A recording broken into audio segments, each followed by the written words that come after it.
Hari ini, marilah kita pelajari firman Tuhan dengan judul Persiapan Tuhan dan Persiapan Kita. Marilah kita meluangkan waktu untuk memikirkan hal-hal yang disediakan Tuhan untuk keselamatan manusia sejak dunia dijadikan dan hal-hal yang harus kita persiapkan pada zaman ini. Sejak awal, ketika Tuhan membuat rencana penebusan 6.000 tahun, sampai kita mencapai kerajaan surga yang kekal, Tuhan telah mempersiapkan segalanya untuk menyelamatkan kita, orang-orang surgawi. Contohnya, pada zaman Nuh, Tuhan membiarkan Nuh mempersiapkan bahtera sebelum menghancurkan dunia dengan air bah, bukan? Pada zaman Musa, Tuhan mempersiapkan angin timur yang kencang agar bangsa Israel dapat menyeberangi Laut Merah, bukan? Tuhan telah membiarkan angin timur yang kencang dan bertiup pada siang hari supaya laut itu terbelah. Juga untuk membebaskan bangsa Israel dari perbudakan selama 400 tahun di Mesir, Tuhan mempersiapkan 10 keajaiban terlebih dahulu. Tuhan telah mengetahui bahwa bangsa Israel tidak akan memiliki makanan di padang gurun. Jadi, Dia menurunkan mana dari surga ke atas mereka selama 40 tahun. Bukan hanya itu saja, Tuhan telah tahu tidak ada air di padang gurun. Jadi, Dia telah mempersiapkan air di dalam gunung batu secukupnya untuk semua bangsa Israel dapat minum. Untuk menaklukkan kota Yeriko, Tuhan telah mempersiapkan teriakan orang Israel, bukan? Kelihatannya, semua yang Tuhan kerjakan terjadi pada saat yang tiba-tiba. Tetapi sebenarnya, bukankah Tuhan sudah mempersiapkan segalanya dari abad ke abad untuk kita? Tuhan telah mempersiapkan segalanya. Jadi, kita juga perlu mempersiapkan untuk keselamatan kita. Bukankah begitu? Tuhan telah mempersiapkan segalanya pada setiap zaman dari abad ke abad. Dia telah mempersiapkan semuanya yang menuntun kita ke dalam semua proses keselamatan. Sekarang kita disebut umat surgawi. Jika begitu, persiapan seperti apa yang harus kita buat untuk Tuhan, untuk diri kita sendiri, dan untuk saudara-saudara kita seluruh dunia? Sementara kita memikirkan hal tersebut, kita harus ikut serta di dalam pekerjaan yang Tuhan laksanakan, daripada menjalani iman kita dengan tidak jelas, supaya kita bisa melakukan beberapa pekerjaan yang penuh arti. Hal yang paling darurat yang harus kita kerjakan adalah pergi ke Samaria dan bahkan sampai ke ujung bumi dan mencari saudara-saudari kita yang hilang. Untuk membiarkan kita menemukan mereka, Tuhan terlebih dahulu mengajarkan kita kebenaran yang melalui itu kita dapat menjadi umat Tuhan.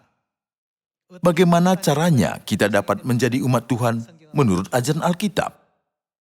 Di dalam Yeremia pasal 31 ada tertulis, Aku akan menjadi Tuhan kamu, dan kamu akan menjadi umatku. Bagaimana kita melakukannya agar hal itu terjadi? Ketika ada dalam kebenaran perjanjian baru, ketika percaya pada perjanjian baru, Aku akan menjadi Tuhan kamu, dan kamu akan menjadi umatku, firman Tuhan.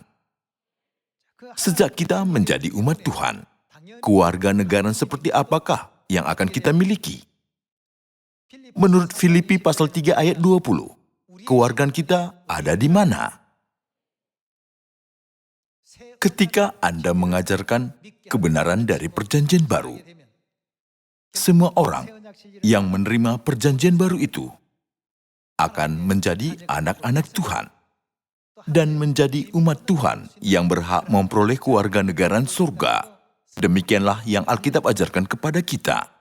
Di antara hal-hal yang sudah Tuhan persiapkan untuk zaman ini, ada hal yang paling penting untuk dikerjakan demi kepentingan orang yang merayakan perjanjian baru yang akan memperoleh kewarganegaraan surga. Para nabi di dalam Alkitab mengajarkan bahwa zaman ini adalah zaman malapetaka. Pada hari kegelapan dan kesuraman, bumi akan terbelah dan pecah hancur remuk. Mata manusia akan busuk dalam lekuk mereka, dan lidah mereka akan busuk dalam mulut mereka. Alkitab memperingatkan bahwa bumi disimpan untuk malapetaka-malapetaka terakhir seperti itu. Pada hari itu, siapakah yang dapat diselamatkan? Hanya orang yang tetap berada di dalam kebenaran dari perjanjian baru akan diselamatkan dari semua malapetaka-malapetaka itu. Tuhan telah mengajari kita hal itu dan telah mempersiapkan jalan keselamatan, bukan? Tuhan sudah mempersiapkan keselamatan kita dengan membiarkan kita mengetahui kebenaran itu dan menunjukkan kepada kita banyak kasus manusia yang sudah diselamatkan dari malapetaka sejak zaman Musa 3.500 tahun yang lalu. Kebenaran apakah itu? Itu adalah Paskah dari Perjanjian Baru. Tuhan telah mempersiapkan itu untuk kita. Oleh sebab itu, tetaplah berada di dalam Perjanjian Baru. Orang yang merayakannya adalah umat Tuhan. Barang siapa merayakan Perjanjian Baru, ia akan memperoleh kewarganegaraan surga. Aku akan membiarkan semua malapetaka melewati kamu jika kamu merayakan Paskah dari Perjanjian Baru. Tuhan telah membuat semua persiapan untuk menyelamatkan umatnya sejak beribu-ribu tahun yang lalu. Tetapi kelihatannya kita tidak membuat persiapan yang cukup. Kita bahkan tidak siap untuk memegang tali keselamatan yang ada di hadapan kita. Jadi Tuhan berkata, "Mengapa kamu tidak memberitakan Injil ini di Samaria dan sampai ke ujung bumi?" Dalam proses pemberitaan Injil, Tuhan membiarkan kita menemukan apapun yang kita perlu untuk kita kerjakan. Jadi hari ini, marilah kita belajar tentang kebenaran kehidupan Paskah Perjanjian Baru yang telah dipersiapkan oleh Tuhan. Mari kita baca Mazmur pasal 91 ayat 7. Walau 1.000 orang rebah di sisimu dan 10.000 di sebelah kananmu, tetapi itu tidak akan menimpamu. Keadaan ketika 1.000 orang dan 10.000 orang rebah di sisi kita pasti akan terjadi di hadapan kita karena itu adalah nubuat. Kapankah keadaan ini akan terjadi? Apa yang telah Tuhan persiapkan untuk kita menghindari malapetaka pada hari itu? Kita perlu mempelajari bagian ini untuk mengetahui hari ini. Mari kita baca 2 Petrus pasal 3 ayat 10. Tetapi hari Tuhan akan tiba seperti pencuri. Pada hari itu langit akan lenyap dengan gemuruh yang dahsyat dan unsur-unsur dunia akan hangus dalam nyala api. Dan bumi dan segala yang ada di atasnya akan hilang lenyap. Jadi jika segala sesuatu ini akan hancur secara demikian, betapa suci dan salehnya kamu harus hidup, yaitu kamu yang menantikan dan mempercepat kedatangan hari Allah. Pada hari itu langit akan binasa dalam api dan unsur-unsur dunia akan hancur karena nyalanya. Tetapi sesuai dengan janjinya, kita menantikan langit yang baru dan bumi yang baru di mana terdapat kebenaran. Kalau begitu, malapetaka pasti akan datang seperti yang telah dinubuatkan di 2 Petrus pasal 3, nubuat Yefanya pasal 1, nubuat Injil Matius, nubuat Yesaya, nubuat Yefanya dan sebagainya. Kita dapat melihat nubuat di mana-mana. Jadi kita harus memegang erat keselamatan yang telah dipersiapkan oleh Tuhan untuk kita. Di Mazmur pasal 91 ayat 7 ada tertulis, "Walau 1.000 orang rebah di sisimu dan 10.000 di sebelah kananmu, tetapi itu tidak akan datang mendekatimu." Jadi, kita harus menemukan kebenaran nubuat janji Tuhan, bukan? Kalau kita gagal menemukan kebenaran itu, kita tidak dapat menerima janji dan karunia Tuhan. Mari kita lihat janji itu dalam catatan 3.500 tahun yang lalu. Keluaran pasal 12 ayat 11 kita baca. "Dan beginilah kamu memakannya. Pinggangmu berikat, kasut pada kakimu dan tongkat di tanganmu. Buru-burulah kamu memakannya. Itulah Paskah bagi Tuhan." Kita perlu memperhatikan Paskah ini. Mengapa Tuhan telah mempersiapkan kebenaran Paskah dari zaman dulu. Ketika Tuhan mempersiapkan sesuatu, pasti ada waktu untuk menggunakan itu, seperti hari apa dan zaman yang mana benar. Pikirkanlah tentang Bahtera Nuh. Kenapa Tuhan telah memerintahkan Nuh untuk mempersiapkan Bahtera? Bukankah itu untuk menyelamatkan dia dari kehancuran? Ketika semua manusia dan makhluk bumi di atas bumi ini telah dibinasakan dengan air bah. Kalau begitu, kenapa Tuhan telah memerintahkan kita untuk mempersiapkan Paskah? Kita harus memanjatkan ucapan syukur dan kemuliaan yang abadi kepada Bapa dan Ibu Surgawi, karena telah menuntun kita kepada kebenaran Paskah Perjanjian Baru. Kita harus bersukacita dan berterima kasih setiap saat dan memuji Tuhan setiap hari sambil berpikir, kita sungguh-sungguh diberkati. Betapa bahagianya kita. Kita tetap berada di dalam kebenaran yang diberkati oleh Tuhan. Kapan saja kita sadar, kita menerima cinta kasih dari Tuhan sebegitu banyak. Kita jadi bersukacita dan bersyukur. Kita sangat senang oleh kasih karunia Bapa dan Ibu yang luar biasa. Ketika Anda datang ke gereja pada hari Sabat, janganlah hanya mencari beberapa ayat Alkitab dan pulang. Tetapi berpikir seperti ini, sejak kapan Tuhan telah mempersiapkan hal ini untuk aku? Kalau ada urusan keluarga, seperti hari ulang tahun orang tua Anda, sejak kapan Anda mempersiapkan hari itu? Adakah orang yang mempersiapkannya setahun yang lalu? Ataukah seminggu yang lalu? Tuhan telah mempersiapkan segala hal ini sebelum penciptaan dunia. Bukankah itu luar biasa? Apakah Anda tidak bersyukur? Karena berkat kasih karunia Tuhan yang bermurah hati ini, kita dapat hidup sekarang. Tuhan telah mempersiapkan Bahtera untuk hari penghakiman dengan air bah, dan Dia juga telah mempersiapkan angin timur yang kencang untuk menjadikan Laut Merah menjadi tanah kering, supaya orang Israel dapat berjalan di situ.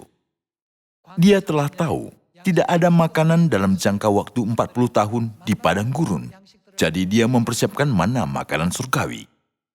Kita harus sadar betapa banyak kepedulian dan cinta yang Tuhan berikan kepada kita, dan harus memuji Tuhan. Bernyanyi, kami sungguh-sungguh berterima kasih. Kami sungguh-sungguh berbahagia. Terus ayat 12. Sebab pada malam ini aku akan menjalani tanah Mesir dan semua anak sulung. Dari anak manusia sampai anak binatang akan kubunuh. Dan kepada semua alam Mesir akan kujatuhkan hukuman. Akulah Tuhan. Dan darah itu menjadi tanda bagimu pada rumah-rumah di mana kamu tinggal. Apabila aku melihat darah itu, maka aku akan apa? Aku akan lewat daripada kamu. Aku akan lewat daripada kamu. Tuhan membuat janji ini 3.500 tahun yang lalu. Tetapi kapan Dia mulai mempersiapkan itu? Sebelum waktu dunia dijadikan. Tuhan telah mempersiapkannya sebelum dunia dijadikan. Itu berarti Dia mempersiapkannya selama 4,5 miliar tahun. Itu benar-benar luar biasa jika Dia telah mempersiapkannya 1.000 tahun yang lalu, bahkan jika 100 tahun yang lalu, bahkan jika setahun yang lalu pun itu sungguh luar biasa. Namun Dia telah mempersiapkan semua kebenaran ini untuk kita sebelum dunia dijadikan. Oleh sebab itu, kita sama sekali tidak boleh merendahkan kebenaran itu. Hari Sabat berharga, hari Paskah itu berharga. Semua ini sudah dipersiapkan untuk kita yang hidup pada zaman ini. Apa yang telah tertulis di dalam Ibrani pasal 11. Tanpa kita, mereka tidak dapat sampai kepada kesempurnaan. Kita hidup di zaman yang paling diberkati. Kita sungguh bersyukur dan bersukacita karena fakta itu sendiri, yaitu kita hidup pada zaman ini. Kita harus menyadari nilai ini dan menganggap setiap saat dalam iman kita sebagai berkat yang luar biasa. Tuhan telah memberikan janji ini 3.500 tahun yang lalu. Paskah sudah dipersiapkan dalam jangka waktu yang begitu panjang untuk digunakan pada zaman ini. itu tidak dipersiapkan hanya dengan sepatah kata Tuhan. Untuk mendirikan Paskah ini, Tuhan menaruh sebuah arti ke dalam Paskah pada zaman Musa, 3.500 tahun yang lalu. Apakah arti itu? Itu berarti tidak akan ada tulah kemusnahan di tengah-tengah kamu. Tuhan telah memberikan kuasa Paskah ini menurut kehendaknya. Paskah punya kuasa yang begitu besar dan itu akan memainkan sebuah peran. Jadi tidak akan ada tulah kemusnahan di tengah-tengah kamu apabila aku menghukum tanah Mesir. Ayat 14. Hari ini akan menjadi hari peringatan bagimu. Kamu harus merayakannya sebagai hari raya bagi Tuhan turun-temurun. Kamu harus merayakannya sebagai ketetapan untuk selamanya. Segala sesuatunya Tuhan telah persiapkan untuk kita, semua untuk kita. Kita harus bertemu kerajaan surga dengan mempersiapkan segalanya untuk Tuhan, bahkan setahun ataupun sehari. Kita perlu bersiap dari sekarang. Apa yang harus kukerjakan untuk Tuhan? Apa yang paling berkenan kepada Tuhan? Tuhan telah mempersiapkan segalanya untuk kita dari abad ke abad, dan Dia menaruh segala perhatiannya pada keselamatan kita. Semua ke-66 kitab yang ada di dalam Alkitab menunjukkan kepada kita bahwa apa yang paling berkenan kepada Tuhan adalah orang berdosa bertobat dan kembali kepadanya, bukan? Itulah sebabnya kita harus memimpin saudara-saudara kita ke perjanjian baru dan membantu mereka sadar bahwa mereka adalah keluarga negara surga. Dan juga kita harus menerangi mereka tentang kuasa Paskah yang sudah Tuhan persiapkan. Seperti yang tertulis, walau 1.000 orang rebah di sisimu dan 10.000 di sebelah kananmu, tetapi itu tidak akan menimpamu. Betapa Tuhan mencintai umatnya yang ada di dalam perjanjian baru, untuk melindungi kita dari malapetaka yang melaluinya 1.000 orang dan 10.000 orang rebah. Tuhan Bapa dan Tuhan Ibu, mereka sendiri sudah datang ke bumi ini. Marilah kita ingat kasih dan pengorbanan Bapa dan Ibu.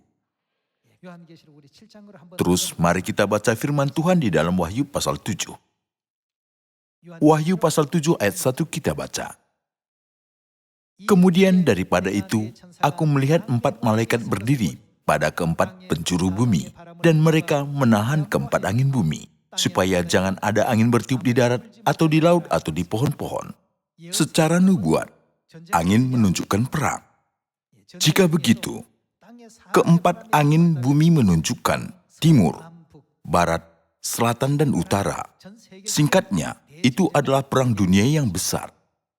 Disebutkan bahwa malaikat-malaikat sedang menahan angin itu, supaya angin itu jangan bertiup. Ayat 2. Dan aku melihat seorang malaikat lain muncul dari tempat matahari terbit. Dari manakah tempat matahari terbit? Dari arah timur. Ia membawa meterai Allah yang hidup. Dan ia berseru dengan suara nyaring kepada keempat malaikat yang ditugaskan untuk merusakkan bumi dan laut. Katanya, janganlah merusakkan bumi atau laut atau pohon-pohon sebelum kami memeteraikan hamba-hamba Allah kami pada dahi mereka.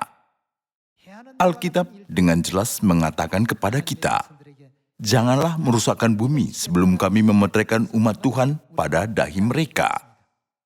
Karena dari timur dimulainya pekerjaan untuk memeteraikan. Injil pasti akan disebarkan dari arah timur ke arah barat.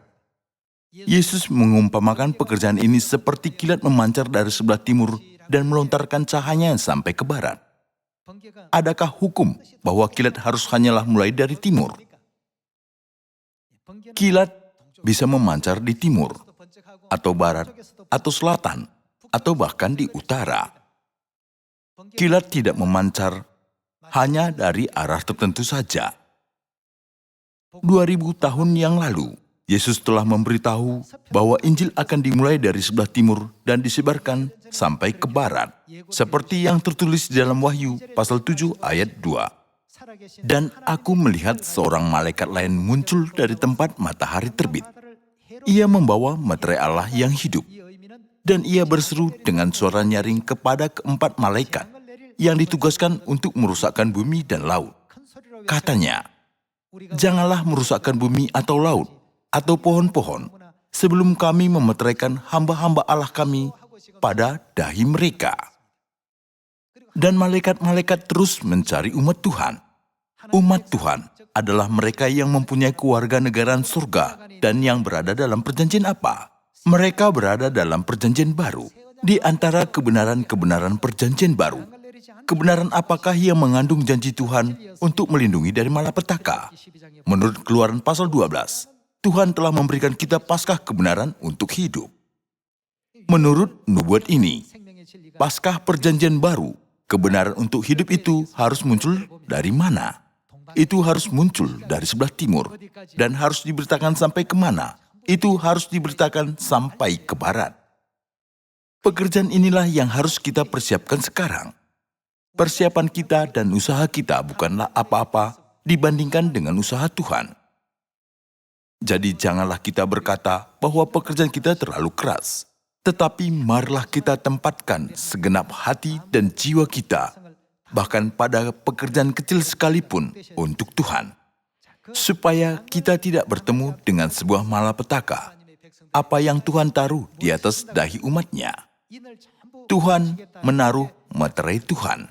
Orang-orang yang tidak menerima meterai Tuhan tidak bisa masuk ke dalam janji Tuhan. Dan orang yang tidak tinggal di dalam janji Tuhan tidak bisa bebas dari kebinasaan seperti yang tertulis di dalam Yehezkiel pasal 9. Mari kita baca Yehezkiel pasal 9 ayat 3. Pada saat itu kemuliaan Allah Israel sudah terangkat dari atas kerub tempatnya semula ke atas ambang pintu bait suci, dan dia memanggil orang yang berpakaian lenan dan yang mempunyai alat penulis di sisinya. Firman Tuhan kepadanya, berjalanlah dari tengah-tengah kota, yaitu Yerusalem, dan tulislah apa? Tulislah huruf T pada dahi orang-orang yang berkeluh kesah karena segala perbuatan-perbuatan keji yang dilakukan di sana. Di Wahyu pasal 7, memeteraikan di dahi mereka. Di Yehezkiel pasal 9, menulis tanda pada dahi mereka. Ayat 5. Dan kepada yang lain-lain aku mendengar dia berfirman, ikutilah dia dari belakang melalui kota itu dan pukullah sampai mati. Janganlah merasa sayang dan janganlah kenal belas kasihan. Orang-orang tua, teruna-teruna dan darah-darah, anak-anak kecil dan perempuan-perempuan, bunuh dan musnahkan. Tetapi siapa? Semua orang yang ditandai dengan huruf T itu jangan singgung. Tuhan telah berkata, mereka tidak boleh terkena luka apapun. Walau 1.000 orang rebah di sisi mereka dan 10.000 di sebelah kanan mereka, malapetaka itu tidak akan menimpa mereka. Dan dia telah mempersiapkan suatu kebenaran, yaitu Paskah Perjanjian Baru. Bukankah kita harus merayakan Paskah dengan berkarunia? Bukankah kita harus menuntun saudara-saudari kita yang hilang untuk merayakan hari raya hidup itu? Itulah sebabnya Yesus telah berkata, aku sangat rindu makan Paskah ini bersama-sama dengan kamu. Kita bisa melihat firman tersebut di dalam kitab Perjanjian Baru, bukan? Mari kita baca satu firman lagi. Lukas pasal 22 ayat 7 kita baca. Maka tibalah hari raya roti tidak beragi, yaitu hari di mana orang harus menyembelih domba Paskah. Lalu Yesus menyuruh Petrus dan Yohanes, katanya, pergilah, persiapkanlah perjamuan Paskah bagi kita supaya kita makan. Kita menganggap Yesus mengucapkan kata-kata dengan mudah. Tetapi jika kita menyadari kata-kata ini telah dipersiapkan selama 4,5 miliar tahun, kita bisa merasakan betapa Tuhan mencintai kita, bukan? Untuk memulihkan kembali hidup anak-anaknya. Tuhan berusaha banyak selama 4,5 miliar tahun. Dan di dalam Paskah itu, ada kasih Tuhan yang amat besar terhadap kita. Jika kita memikirkan hal ini, bagaimanakah kita bisa meninggalkan Tuhan? Rasul Paulus telah merasakan kasih Tuhan yang besar itu dan berkata, siapakah yang akan memisahkan kita dari kasih Kristus? Penindasan, atau kelaparan, atau ketelanjangan, keadaan apapun, tidak akan memisahkan kita dari kasih Kristus.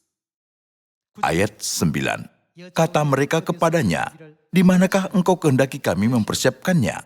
Jawabnya, apabila kamu masuk ke dalam kota, kamu akan bertemu dengan seorang yang membawa kendi berisi air. Ikutilah dia ke dalam rumah yang dimasukinya. Dan katakanlah kepada tuan rumah itu, guru bertanya kepadamu, di manakah ruangan tempat aku bersama-sama dengan murid-muridku akan makan Paskah? Lalu orang itu akan menunjukkan kepadamu sebuah ruangan atas yang besar yang sudah lengkap. Disitulah kamu harus mempersiapkannya. Maka berangkatlah mereka dan mereka mendapati semua seperti yang dikatakan Yesus kepada mereka. Lalu mereka mempersiapkan Paskah. Ketika tiba saatnya, Yesus duduk makan bersama-sama dengan rasul-rasulnya. Tuhan telah menunggu saat itu selama 4,5 miliar tahun. Melalui ini, Tuhan memulihkan perjanjian baru bagi anak-anaknya dan membuka jalan untuk memberikan kewarganegaraan surga kepada anak-anaknya. Sungguh saat yang penuh sukacita. Yesus berkata, "Aku sangat rindu saat ini." Di mata orang lain, saat itu kelihatannya Yesus memecahkan roti dan membagikan anggur di dalam ruang atas Markus. Tetapi di dalam dunia rohani, persiapan ini mengandung kasih Tuhan yang besar, yang melampaui 4,5 miliar tahun. Semua anggota keluarga kita di Sion harus merasakan kasih Tuhan yang ajaib itu. Karena itu, Tuhan sedang melakukan persiapan yang penuh rahmat ini bagi kita, dan telah memberikan Paskah perjanjian baru untuk menyelamatkan kita dari penghakiman api yang terakhir. Kalau Tuhan menyuruh malaikat-malaikat untuk mengajarkan kita akan hal-hal itu, mungkin mereka melupakan sesuatu. Jadi, dia tidak mempercayakan itu kepada malaikat. Lalu, apa yang sudah dia lakukan? Dia sendiri datang dan mengajari kita tentang Paskah. Sampai saat itu, betapa cemasnya dia. Si jahat menghalangi pekerjaan Tuhan dengan membuat banyak keadaan yang jahat dan yang buruk, supaya manusia tidak bisa menganggap pekerjaan Tuhan sebagai yang kudus dan benar. Tetapi akhirnya waktu itu sudah tiba. Hari itu tiba. Tuhan sangat terharu, sehingga ia berkata, "Aku sangat rindu makan Paskah bersama-sama dengan kamu." Paskah perjanjian baru adalah kebenaran yang telah didirikan dalam keinginan Tuhan yang begitu kuat. Tuhan telah mempersiapkan semua sistem dari kebenaran ini untuk menyelamatkan kita dari malapetaka-malapetaka. Marilah kita beritakan kepada orang-orang di sekitar kita, supaya mereka semua dapat hadir dalam upacara Paskah yang penuh rahmat yang Tuhan sudah sediakan ini. Ada banyak orang di sekitar kita, teman kita, sanak saudara kita, rekan sekerja kita, tetangga kita, dan kenalan lainnya.